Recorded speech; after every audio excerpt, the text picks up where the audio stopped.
Bonsoir à tous et bienvenue dans le Grand News. Je suis ravi de vous retrouver dans l'actualité de ce vendredi soir. Chiffre d'affaires, résultats financiers ou encore résultats d'exploitation. On ne sait jamais à quoi correspondent tous ces chiffres.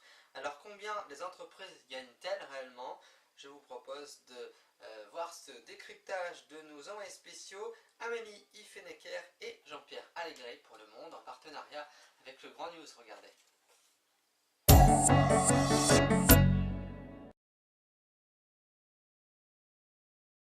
Combien une entreprise gagne-t-elle réellement? Au cours d'une année, une pâtisserie a vendu 10 000 gâteaux à 31,65 €, soit 30 € hors taxes. Elle a donc un chiffre d'affaires de 300 000 €. Pour savoir ce qu'elle a réellement gagné, il faut calculer successivement différents soldes intermédiaires de gestion. Pour fabriquer ces gâteaux, notre pâtisserie a fait des achats qu'on appelle consommation intermédiaire, notamment des matières premières, farine, sucre, de l'énergie, électricité, gaz, le recours à des prestataires extérieurs, pour les emballages par exemple, des contrats d'assurance. La somme de ces consommations intermédiaires représente 200 000 €. En retranchant cette somme au chiffre d'affaires, on obtient la valeur ajoutée, soit 100 000 €, ce qui correspond à la valeur que la pâtisserie a apportée à ses consommations intermédiaires par son travail de transformation. On retranche de la valeur ajoutée les salaires des pâtissiers et les cotisations sociales correspondantes, 60 000 €, ainsi que la taxe d'apprentissage, 10 000 €, qui permet de financer la formation professionnelle. On obtient ainsi l'excédent brut d'exploitation, EBE, 30 000 €. La pâtisserie a acheté 5 000 € un four dont la durée de vie est de 5 ans. Pour cuire les gâteaux, elle dépense donc chaque année 1 000 € de cet investissement. On parle d'amortissement. On retranche cette somme à l'EBE et on obtient un résultat brut d'exploitation, REX, de 30 000 € moins 1 000 €, soit 29 000 €. On ajoute au REX le résultat financier de la pâtisserie qui correspond à la différence entre les 4 000 € qu'elle a gagnés grâce à ses placements financiers et les 6 000 € d'intérêts qu'elle doit payer sur les emprunts qu'elle a contractés. On obtient un résultat courant de 29 000 € moins 2 000 €, soit 27 000 €. La pâtisserie a subi un dégât des eaux qui n'a pas été entièrement couvert par l'assurance et qui lui a coûté 1 000 €. On parle d'une charge exceptionnelle. Comme elle a revendu 2 000 € une machine à macarons, son résultat exceptionnel est donc de 1 000 €. On l'ajoute au résultat courant avant impôt et on obtient un résultat net avant impôt de 28 000 €. Enfin, on soustrait à ce résultat l'impôt sur les sociétés. 28 000 € moins 3 500 € égale 24 500 €. Ce montant représente ce qu'elle a réellement gagné, c'est le résultat net. Si le résultat net d'une entreprise est positif, elle peut choisir de le réutiliser pour, par exemple, investir pour développer son activité, verser des dividendes aux actionnaires qui ont investi dans l'entreprise, récompenser ses salariés, par exemple grâce à des primes.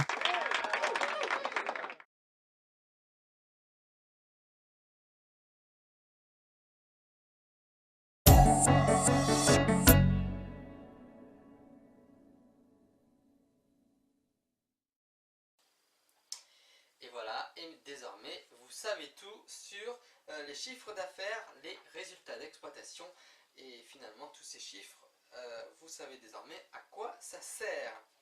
Le gouvernement libyen a mis en place une brigade anti-immigration fiscale. Son objectif est en théorie d'arrêter les passeurs, en tout cas qui envoient les migrants vers l'Europe.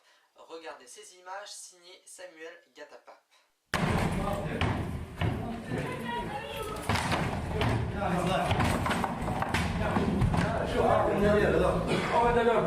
See, open the door. Open the door. Yeah.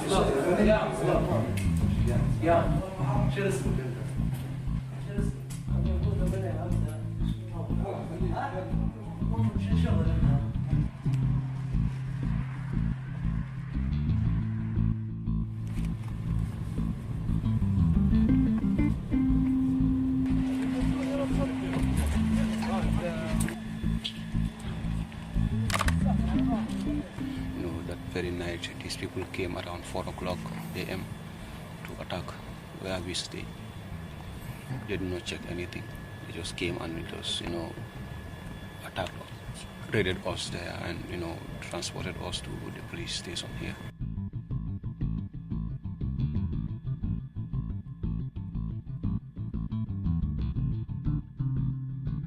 I came to work. To work? Yeah, but I don't even have that fit to come out because of they take us.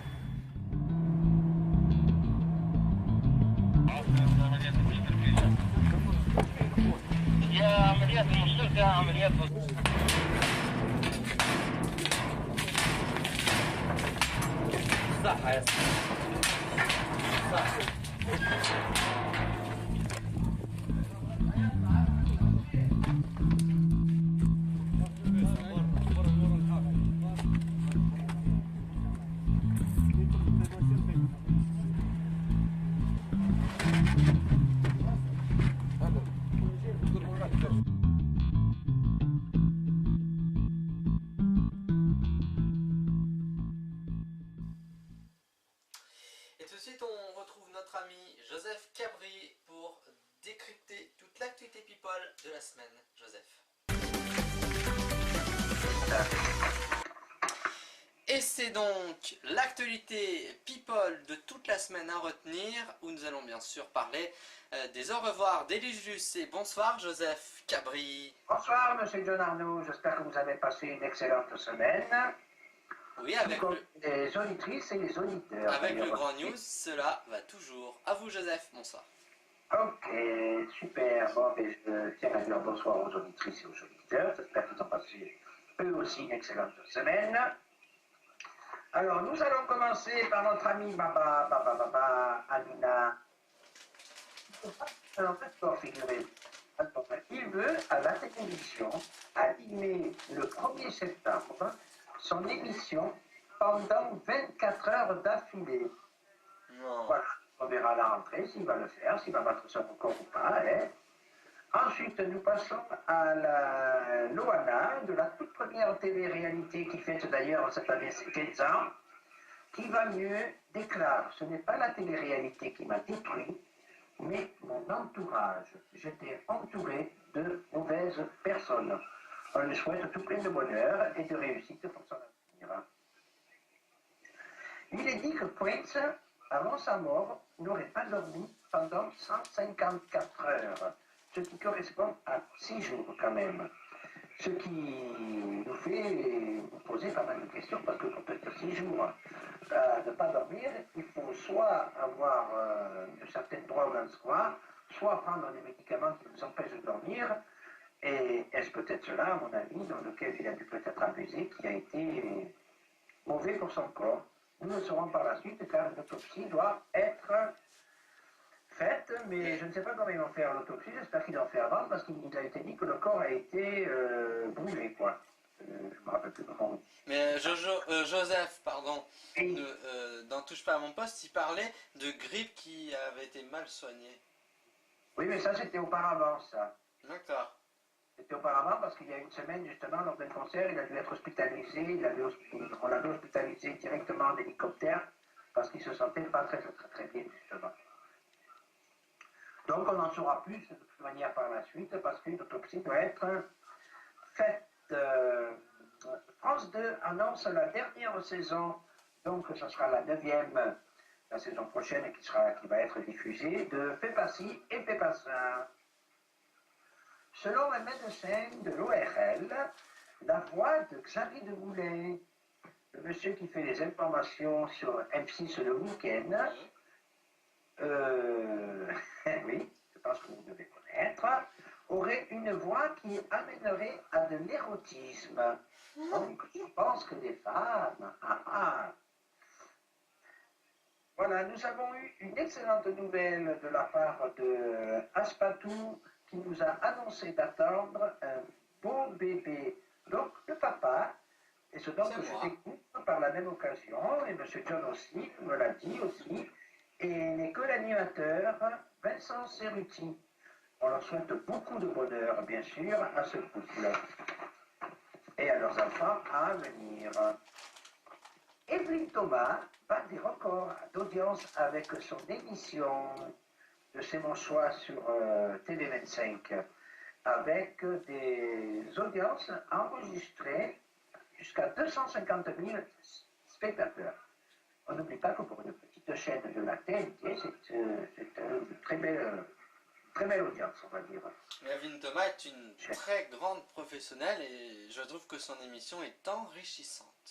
Eh bien, écoutez, moi, ça m'arrive de la regarder aussi de temps en temps, moi aussi, et puis je pense un petit peu comme vous, je trouve que c'est surtout très convivial. Et oui. Elle ne se prend pas la tête, elle se mélange au public, elle rigole avec le public, et on voit qu'elle aime le public, et ça l'éclate, et je trouve que c'est très très bien. Et c'est ça qui fait Et aussi... ça, souvent, parfois, même de rigoler, parce que ça me fait rire aussi, parfois. C'est ça aussi qui fait le succès de son émission, c'est qu'elle parle de tout, mais tout en restant... Il n'y a jamais de méchanceté, quoi, en Voilà. fait. Même si les gens ont parfois des phobies, même qui, moi, me parlaient des fois, j'ai regardé une fois sur les radins, tout ça, sur les gens qui vivent tout nus. Elle est toujours, toujours avec gentillesse. C'est jamais vraiment méchant, justement. C'est ça qui est bien. Elle est proche du public, quoi, et puis le public doit le ressentir de toute manière aussi, quoi. Hein. Alors, nous allons continuer par Camille Combal à la rentrée sur D8 va présenter une émission quotidienne qui sera bien sûr produite par son ami Baba, mais qui sera de 18h à 19h, ça sera juste avant Touche pas à mon poste. Donc lui nous promet que ça n'aura rien à voir avec Touche pas à mon poste. Moi je pense que ça sera beaucoup centré sur ce qu'il est peut-être en train de faire actuellement, là, sur et mon frère, qu'est-ce qu'il en pense, sur des vidéos là, sur des vidéos dans la rue. Tout ça. Ben, moi, personnellement, j'aime bien Camille Combal, ça me fait rire. Il faut regarder cela avec du second degré. On est là pour se distraire, je trouve cela très très bien. Ensuite, nous avons Catherine et Liliane, vous savez, les deux qui sont sur Canal+, et qui font leur petit truc là qui dure 5 minutes, et qui est parfois bien rigolo, ont eu la surprise que Sheila débarque en leur portant 2 robes. C'est suite au sketch qu'ils avaient fait en disant que comme Sheila avait disparu de la scène, ils ne voyaient pas la raison dans laquelle elle n'était pas avec Dali, Clo-Clo, Mike Pant et Sacha Distel, justement. Et donc Sheila, avec beaucoup d'humour, est venue leur apporter une robe chacune en leur disant « Vous voyez bien que je ne suis pas disparu et que je suis encore là sur la planète Terre. » Et tout ça, bien sûr, avec beaucoup d'humour. L'actrice Angelina Jolie, de plus en plus, inquiète ses fans et les personnes qui l'entourent, car il paraît qu'elle ne pèserait que plus que 35 kilos pour 1m69. Donc on a ça malade. D'ailleurs, des journalistes l'ont interviewé à ce propos-là. Et elle aurait répondu, par respect pour les enfants qui sont en manque de faim, je ne mange pas à ma faim, moi aussi. Moi, je pense qu'il y a plutôt autre chose, puisqu'on a savait malade, on a savait qu'elle avait un cancer. Est-ce que malheureusement, ce cancer ne serait-il pas revenu pour l'avoir aussi maigre que cela? Enfin, on lui souhaite tout le bonheur du monde, bien sûr, on lui souhaite qu'elle puisse guérir tout ça, mais il est vrai que c'est très, très, très, très, très inquiétant. Et nous allons terminer ce soir par les adieux, une forme de revoir, on va dire, à la journaliste Alice Lucette, pardon. Lucette. Comment, John? Vous avez dit Élise Lucette. Élise Lucette, oui, mais je ne sais pas pourquoi j'ai dit Alice Lucette. C'est Élise Lucet, Joseph. Élise Lucet, je me reprends. Mais nous, en tant que méridional, vous savez, on prononce les E et les T à la fin. Voilà. Donc, je me reprends. À ce jour, la journaliste Élise Lucet a dit ses adieux au journal de France 2 Et beaucoup d'émotions à la fin, surtout lorsque toute son équipe est venue en rentrant avec des bouquets de fleurs. Et ils ont applaudi, ils ont fait une ovation qui a duré au moins facilement bien 3-4 minutes. Et à la fin, on voit justement Élise Lucet qui craque, tout plein d'émotions, et qui se met à pleurer.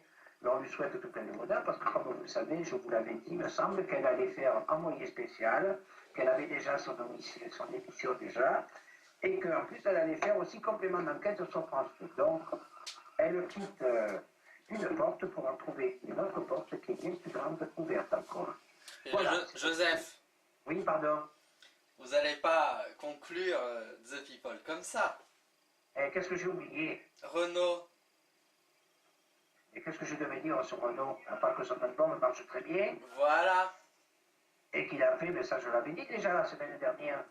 J'avais dit en 3 jours, il avait déjà vendu plus de 200 000 albums. Mais là, je crois que ça a légèrement grimpé quand même. Pratiquement du disque de platine.